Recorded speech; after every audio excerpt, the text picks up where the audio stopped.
আজকে আমরা যাব সিরাজগঞ্জ জেলার প্রত্যন্ত একটা গ্রামে যার নাম সন্তোষা। আমরা রওনা দিলাম সন্তোষা যাওয়ার উদ্দেশ্যে।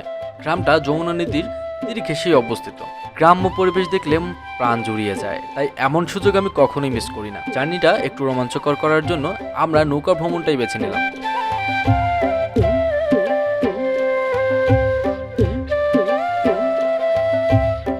প্রথমে চলে এলাম পাবনা জেলার বেড়া উপজেলায়। বেড়া উপজেলার সিএমবি থেকে দুইটা ভ্যান ভাড়া করে নিলাম নদী ঘাট পর্যন্ত পৌঁছানোর জন্য।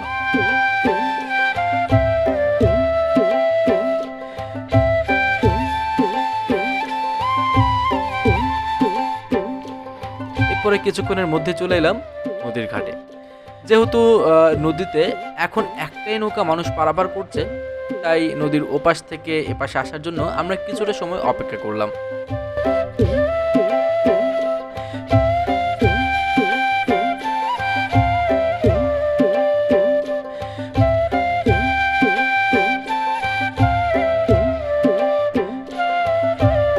অপেক্ষা থাকলেও তার মাঝে একটা আনন্দ আছে। আমরা সবাই চায়ের দোকানে কিছু সময় অপেক্ষা করতে করতে চলে এলো নৌকাটা।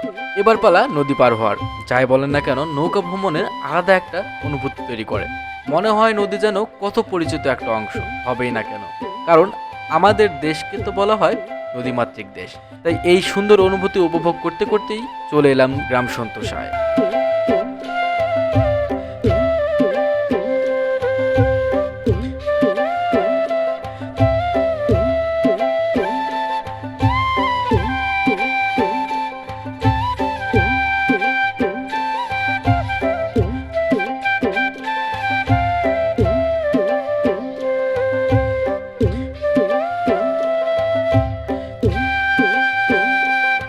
এখানে একটা বড় বাঁধ আছে, যেটা বর্ষাকালে গ্রামের মানুষের খুব দরকার হয়। যখন নদীর পানি উপরে আসে তখন গ্রামের মধ্যে পানি যেতে বাধা পায় এবং গ্রামের সকল মানুষ বন্যার কবল থেকে কিছুটা হলেও রেহাই পায়। তো আমরা মূলত বাঁধের ওই পাশেই যাব।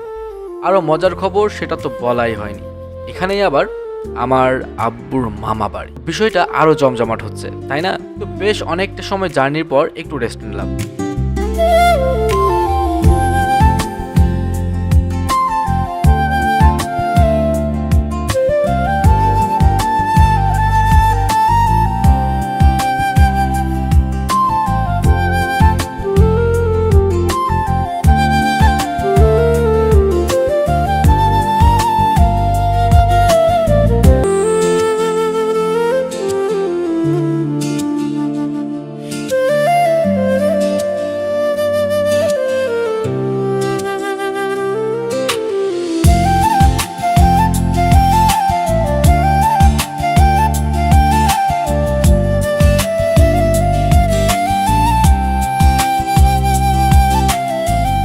এবং বিকেলে বের হলাম গ্রাম ঘুরতে। বেশ সুন্দর মনোমুগ্ধকর পরিবেশ।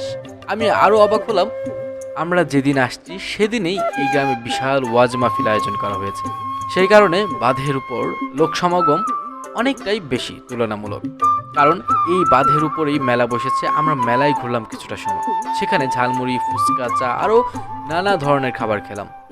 আর সাথে ছিল আমার ভাই নাবিল, তার সাথে আরও ঘুরে বেড়ানো হলো। একসাথে দুজন ঘুরলাম, গ্রাম দেখলাম, এই জন্য আনন্দটা আরো বেড়ে 3 গুণ হয়ে গেল।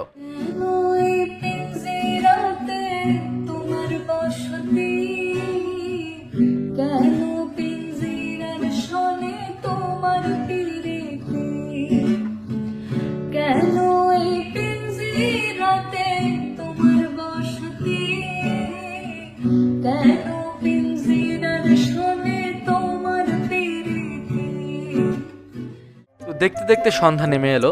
আমরাও নামাজ পড়ে একটু রেস্ট নিলাম। অন্যদিকে প্যান্ডেলে বিভিন্ন বক্তার আলোচনা শুনছিলাম, কিন্তু এই মাহফিলের প্রধান বক্তা ভিডিও করার নিষেধ, তাই আর কি করার, আপনাদেরকে দেখাতে পারলাম না। কিন্তু একটা জিনিস দেখে অবাক হলাম, এখানে এখনো প্রচুর শীত এবং প্রচণ্ড কুয়াশা। একটু অবাক হলাম, কিন্তু বিষয়টা ভালোই লাগলো। মাহফিল শেষ হতে হতে প্রায় রাত 2:30 বেজে গেল। এরপর দুই ভাই আস্তে আস্তে বাসায় গেলাম। এরপর ডিরেক্ট ঘুম।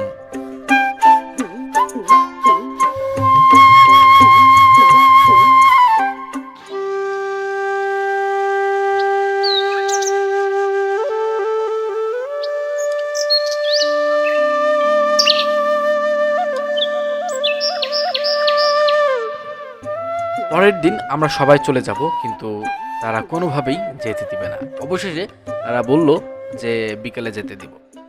কি আর করার, এটাই মেনে নিলাম। তো যেহেতু আমরা বিকেলে যাব, তাই আমাদেরকে নিয়ে একটু বের হলো ঘুরতে। তো আমরা দেখছিলাম সরিষার ক্ষেত, দেখতে খুব ভালো লাগছিল।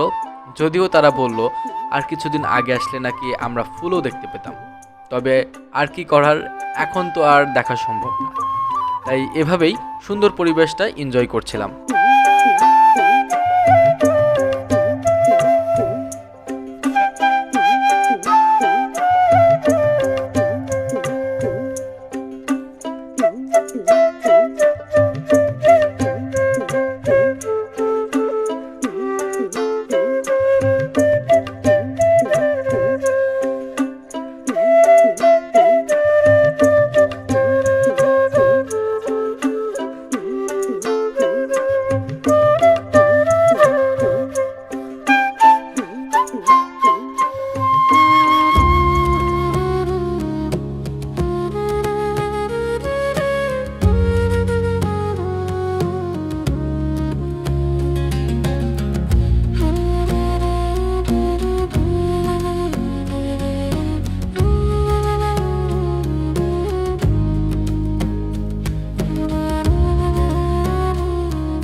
এরপর আমাদের মাথায় একটু উল্টাপাল্টা বুদ্ধি চেপে বসলো, সেটা হলো বড়ই পাড়া, মানে অন্যের গাছ থেকে।